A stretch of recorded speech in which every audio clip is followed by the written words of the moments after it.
How's it, guys? Thanks again for joining us for another episode of the Runner Racing channel. Today we will be checking out the old school XR650 versus the new school KTM500XCW. So today is just a proper review on some dual sports. So a bit of old school versus new school, and what your take will be on it. So whether you like the old school Mad Max, super reliable, super renowned XR650R with its never die attitude, or perhaps even the new school KTM500XCW with its nimble chassis, super responsive motor, and versatile range of riding, what bike will feed your fire?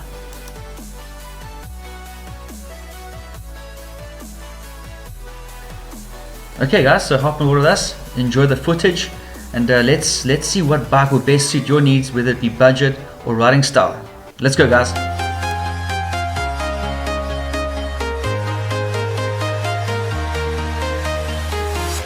I'm walking alone, the streets are empty. The only thing I can see is my own silhouette.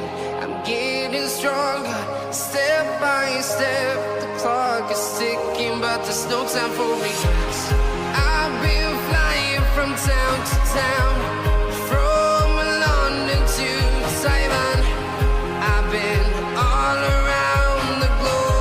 trying to protect your soul. We are heroes tonight. We will fly above the sky. We are heroes tonight. Yeah. We are heroes tonight. We will fly above the sky. We are heroes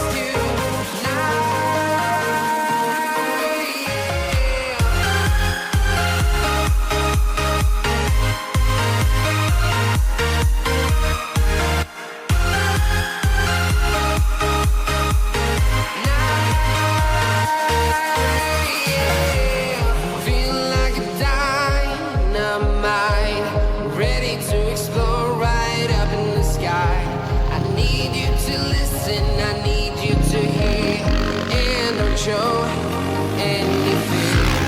I've been flying from town to town, from London to Taiwan. I've been all around the globe trying to protect your soul.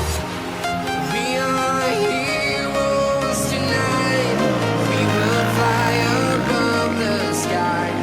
We are heroes tonight.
Town to town, from London to Taiwan.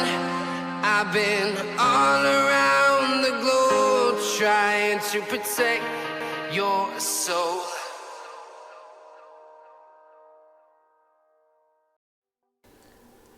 Alright guys, so up next is a bit of a review on our thoughts on both bikes today. So yeah, guys, let's really sit down and discuss.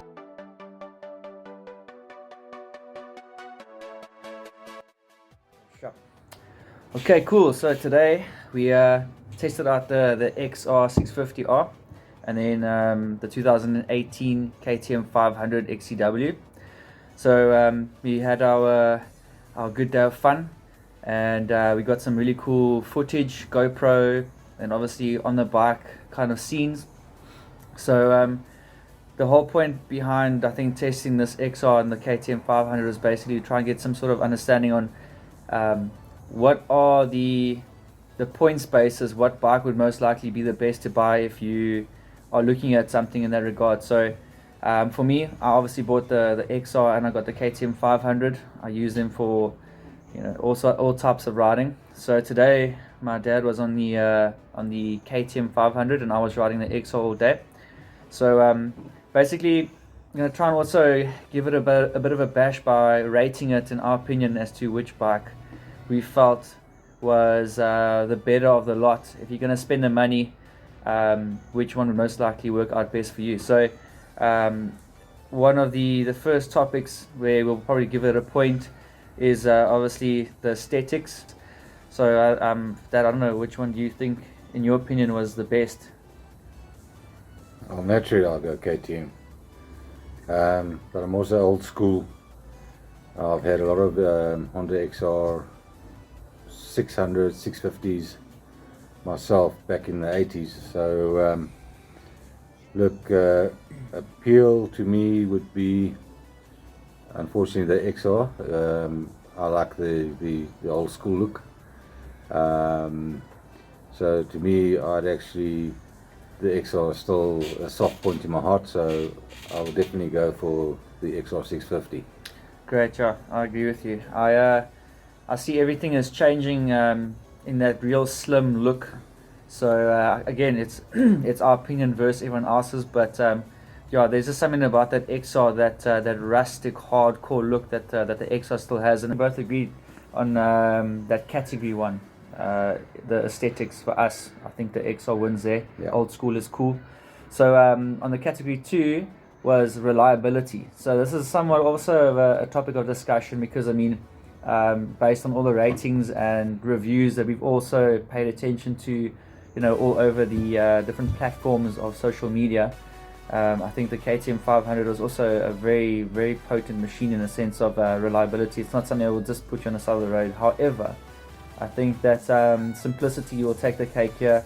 The XR650 is just something you can basically, if you got, I suppose, a wire and a whole bunch of different things in your tool bag, in your backpack, you can still have it take you home.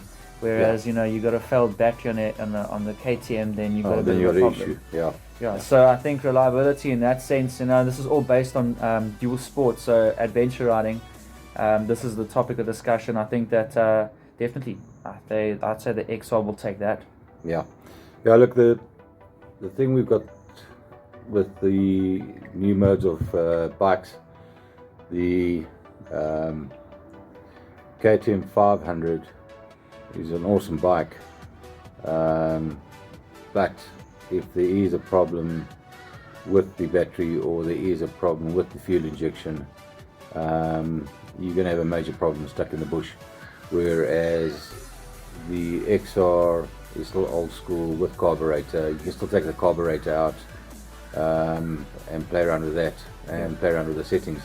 So yeah, look, it's got its good pros and cons, but reliability, it's a bit of a tough one, but I think still say you can probably fix the XR with what they call a blow draad and a tongue. For category 3, I think, in all honesty, I think that the KTM is more versatile, because you can do adventure riding with it, you can do motocross, off-road, enduro, and the machine has no issues. Whereas obviously the XR will come short on that one, being a bit heavier. It was never really what it was intended for anyway. So I think in this regard, versatility top category 3 definitely goes to the KTM500. No, definitely. Look, if you had to look at the old XR400s that they actually made for enduro riding, good little bike. It was also quite heavy for a 400, but the 500 is extremely agile. It's extremely light, and you know, when you get 50 plus, you want a light bike that if you do come Humpty Dumpty, it's easy to pick up. And with the XR, you've still got a kickstarter. Yeah, it's nice. It's a happy button. So Yeah, on that case, definitely yeah, for sure. No, the versatility. KTM 500. Yeah, versatility KTM. So category 3 definitely goes to the 500. And then another interesting thing is maintenance. I think the KTM 500 at the moment will take the cake on that for service parts. Look, oils you can get from basically anywhere, but from the manufacturer side, I think KTM, I've been to KTM shops and I can actually get the oils directly from them, and I can get the oil filters from them. It's simplicity itself. It's not going to take you long to do either bikes, but unfortunately I'm going to disagree with my son there. I'd say the KTM, I'll give the point for That. yeah. Cool. Category 5 is top speed in the bikes. So I don't know. I haven't ridden the 500 actually on the road to be able to actually answer it fully, but I would think because of the 6th gear on the 500, it does help a ton load, where on the XR, that 5th gear, it starts limiting and it starts running short. As far as I'm aware, it starts cutting out about 160, then it's basically done and dusted. I'm not too sure about the Look, the 500. The 500, it's a lighter bike, so naturally you're going to use less fuel. But the top speed on which we tried the one day as well, Dean and myself, with my KTM 500, we were basically on par. I think longevity at that speed, the 650 is a better bike. You know, you also don't want to take your 500 and keep it at those top end speeds for too long, especially on tar. So dirt's not a problem, but tar is a problem. Cool. So I think you know, taking that into consideration, then I would give the point then straight to the XR for that. Yeah. Cool. So for category 5 top speed, XR takes it. Bigger motor obviously, so it can handle a bit better. Yeah. Manufactured specifically for that purpose. Yeah. Cool. Cool. Then category 6 handling. I'm gonna tell you straight. No, the The KTM. KTM 500. Yeah. No. The XR is demanding on the body. Like you'll see from the footage from today, it was. You need to be pretty precise on the throttle, otherwise it's going to shoot you over the show. And the thing is also, it feels like that throttle body is a bit hard and heavy. Obviously old school, so you got to understand, I mean, it's a 2005 model compared to a 2018 KTM 500. So yeah, I would definitely, handling the 500 takes a cake. And from the experience on the 500 I've had with the racing that I've done with it, whether it be for the enduro, off-road or motocross riding, and now with the adventure riding, the 500 is just precise. Love it. Yeah, I think the 500's got it's very better on both sides there. The handling is precise. To me, it's very agile. If you get to technical sections, the XR is going to battle where the 500 is light and nimble. So definitely it goes to the KTM 500. Yeah, for sure. Then category 7, comfort. I'm gonna say if we had to take a long day out, and this is obviously another debate, was I would personally, if I'm gonna go do adventure riding for the day, take into account maybe a little bit of technical riding, like a bit of the newbie that we do, not hardcore green, just a few climbs, whatever the case may be, and then obviously long distances. Yeah, I would say the XR, because of the bigger seat, the softer suspension. Yeah, for sure. Definitely. Yeah, but you can obviously get a bigger seat for the KTM 500. Like the guys have made it, so I just haven't got that on my 500, but I would like to try it out. Maybe a few guys can give us their opinion or their take on the situation. but the bit of research I've done, it looks as though there's some really decent seats being made out there for that purpose. Yeah, and if you can't afford a seat, just eat more. You'll get a bit of rendering on your ass. Yeah, a little bit it'll help. chunky. There we go. Cool. Then one other thing now, I'm gonna say, I'm actually this specific topic. I'm gonna just say the disadvantages of either bike, and we're gonna obviously name a few of them, and then the one with the minimal amount of disadvantages obviously takes the cake. So for category 8, I'm gonna say disadvantages. Definitely on the XR, weight, old school. It's not as, it takes a long while before it actually hits hard, but that's also, in my case, could be just the way that I've set up the what do you call it, the sprocket settings, and then the lighting and the kickstart. So those obviously play a big role, especially if you're riding all day. End of the day, your knee's busted. It's pretty, kicking that big motor over sometimes can be, if you're tired, a mission. Yeah, what's nice about the KTM is that it's a new school. Happy button works like a dream for me. I was kicking bikes in the late 70s and 80s and 90s. I was kicking bikes too many times. So yeah, for me, definitely the happy button is the on switch. The lighting on that also. And the lighting on it is excellent. And as mentioned, disadvantage are basically just the price and obviously the shorter distances that the bike can ride. As for advantages, more than disadvantages, so ergonomic, versatile, great handling, perfect all-round bike, and got the new technology. So in my opinion, it's an even tie. So the XR650 got 4 points, and the KTM500 has also got 4 points, and it basically comes down to one simple thing. But instead of basically making the final decision from our perspective on points, it comes down to what bike makes more sense for what you're also paying for and what you're receiving for on the bike. So all of the characteristics and what you can do with it.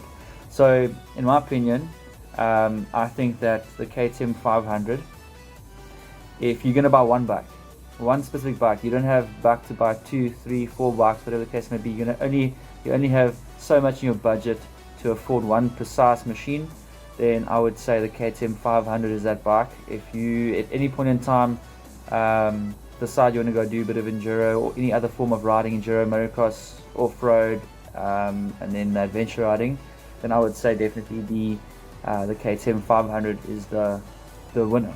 Yeah, I agree with you there. I think the versatility of the KTM is more diverse. So yes, my heart is saying the XR. As I said before, I'm old school, but my brain is saying definitely KTM 500. So yeah, it's got to be true to you guys.